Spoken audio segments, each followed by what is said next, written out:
After wintering in Baja, we are back in the States and spending a day in San Diego, California.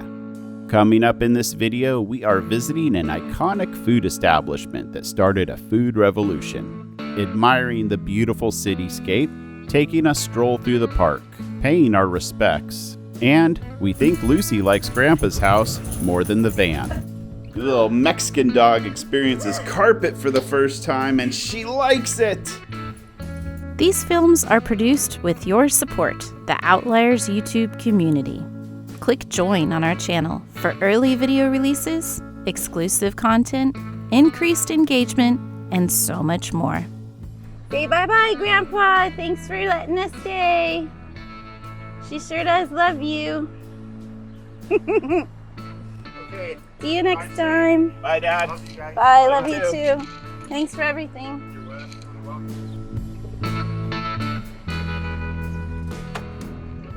All right, on the road again, and it is going to be a hot one today.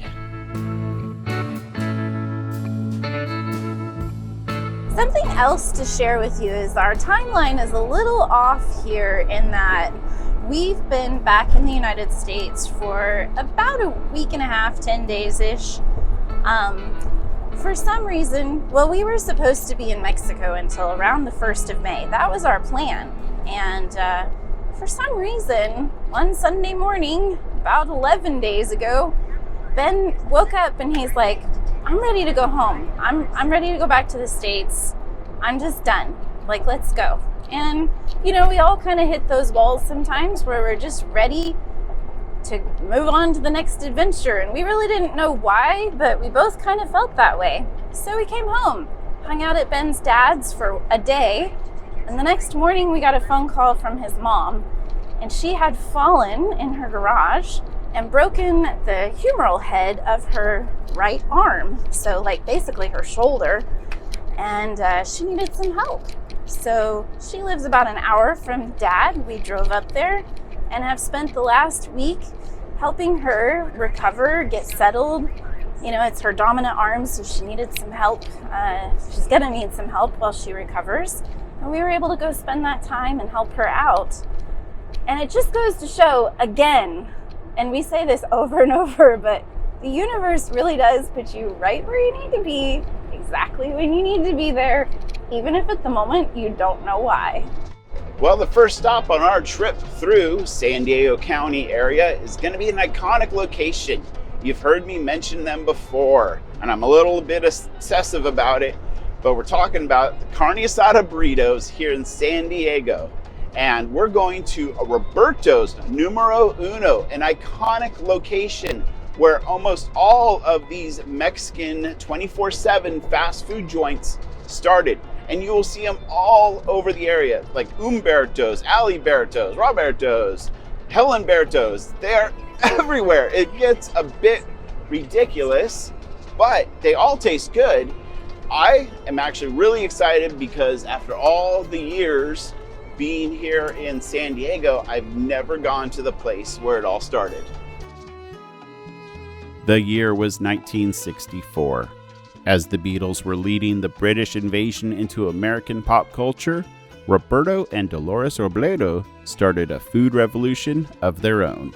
A modest tortilla factory down by the border was about to change Mexican food forever, and in 1970, this exact taco shop served the first Carne Asada burrito. Over the past 50 years, Roberto's original concept of authenticity, freshness, generous portions, and convenient hours has grown them to over 70 taco shops.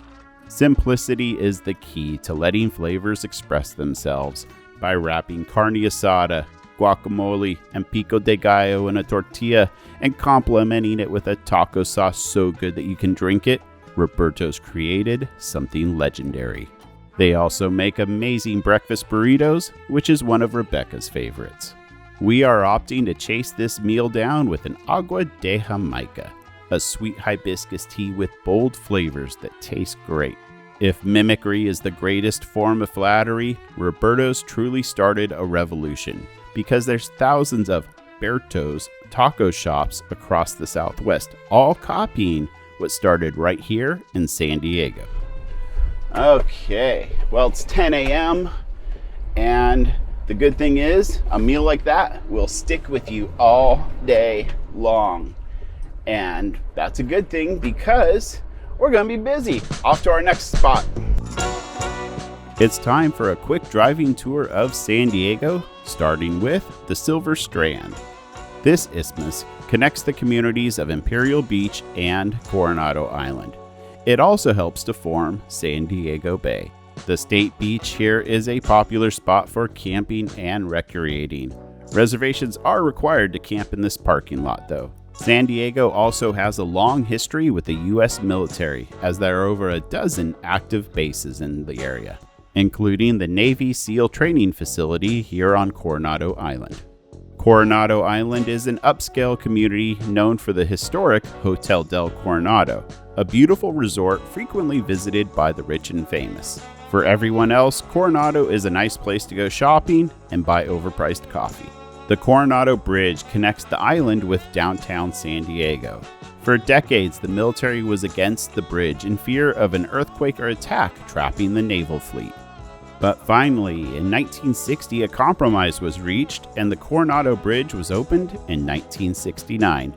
This rather spectacular 2.1 mile long blue bridge reaches heights of 200 feet and hosts the best views of the San Diego waterfront. Since our Mitsubishi Fuso chassis is pretty much a delivery truck on steroids, we can confidently drive into cities. And this is one of those times when smaller is better because we're going where most people driving RVs would just prefer to avoid. Downtown San Diego is pretty standard as cities go. There's tall buildings, public transportation, a ballpark, a convention center, a hit place for meals and a night out on the town, an aircraft carrier turned into a museum, an empty cruise ship terminal. The Star of India is the world's oldest active sailing ship, and if plane spotting is your thing, some of the parking structures have epic views. There's a lot more, but you will just have to see it for yourself because we're off to our next stop, Balboa Park. Welcome to Balboa Park, another must-stop place here in America's finest city. This is also a place that Ben took me on our very first trip to San Diego together, so I have very fond memories of this place. It's a lot of fun. Balboa Park, as we see it, was built for a World's Fair called the Panama California Exposition in 1915, which coincided with the opening of the Panama Canal. The fair was designed to tout San Diego as the first U.S. Pacific port of call for ships transiting the new canal. Over the years, Balboa Park has become a hub for the cultural and arts scene in San Diego. I also think it's safe to say Lucy enjoyed her stroll through the park as well. You figure it out. Just put your nose in there. There you go.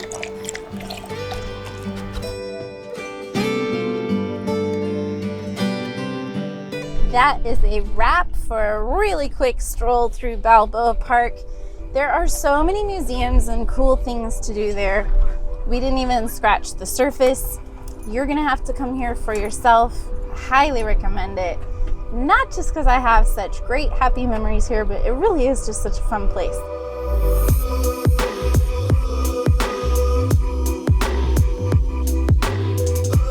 The next stop on our whirlwind tour of San Diego is Fiesta Island. What was once saltwater wetlands is now Mission Bay, the largest man-made aquatic park in the country. In the late 1940s, Mission Bay was dredged, and some of the material removed was used to form Fiesta Island. I also just found a small slice of airspace where I can fly the drone. This is actually really hard to find in urban areas.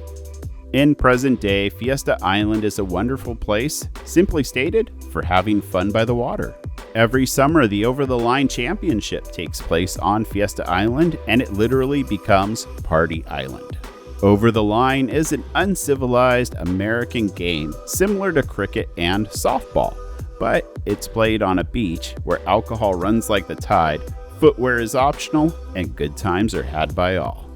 I know a lot of you are thinking it would be great to camp out here, And it would, but you can't because they clear the island every night. The next stop is a personal one, Miramar National Cemetery. It's undergoing landscaping renovations right now, but it's a beautiful place that honors those who've served our country. Well, part of life, sadly, is death. And this is where my grandpa rests. He was a man of honor. He served his country. He was a family man. One of his favorite sayings is, blood is thicker than water. And he was also a very giving man. One thing, every time you saw my grandpa, he gave you a pack of gum or candy. And double mint, juicy fruit, that was what he kind of got probably from the dollar store or is it called the commissary, the military store? Packs were a little different shape back then. But you know what? Figured let's have some gum with Grandpa here. So my grandpa served in 3 wars. World War II, he was part of the Reconstruction occupation of Japan, which is where he met my grandma, full-blooded Japanese. They had my uncle and my mom, half Japanese, and I'm quarter Japanese. Then he went on to serve in Korea, and towards the end of his career, Vietnam.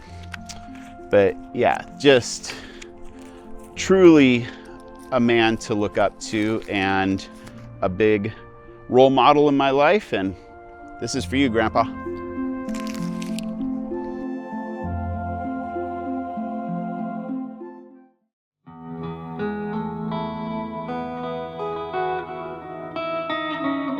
Okay, one last stop for the day. Our friends here at Kearney Mesa Truck Center, the Fuso Dealership in San Diego. These guys have been amazing for us.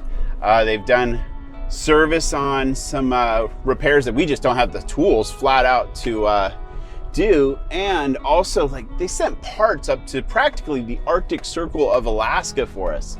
Now that right there is good customer service. And I like to take care of the people who take care of us, and we're gonna do it Alaska style. And how do Alaskans show their appreciation? With fillets of salmon. That's the way we roll. How you doing? Pete just left about 7 minutes ago. You missed him. Oh man, that's. I hope you like Pete, because there's some salmon here for him as well. All right, that was our last stop for the day. One more place we're heading, but it's gonna be where we're stopping for the night.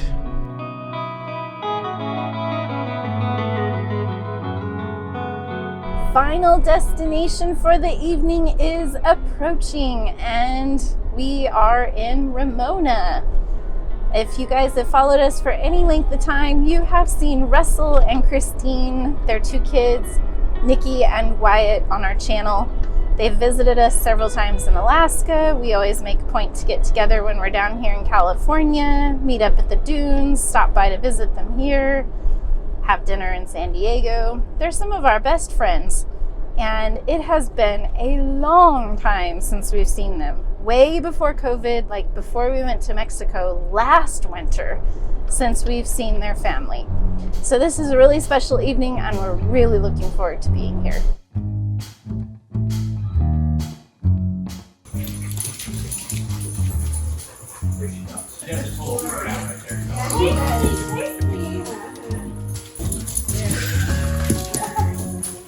Is that your buddy, Lucy? Is that your new buddy? Coming up in our next video, these Alaskans are going to have to stop complaining about the heat because we're getting an air conditioner. Dometic has just released a true 12-volt compressor-style air conditioning unit that will run directly off of our lithium batteries and solar panels. This is game-changing technology, and you're not going to want to miss the video. We always like to thank our Outliers community for supporting production of these videos. You guys are the best. Click join on our YouTube channel for early releases, exclusive content, increased engagement, and so much more.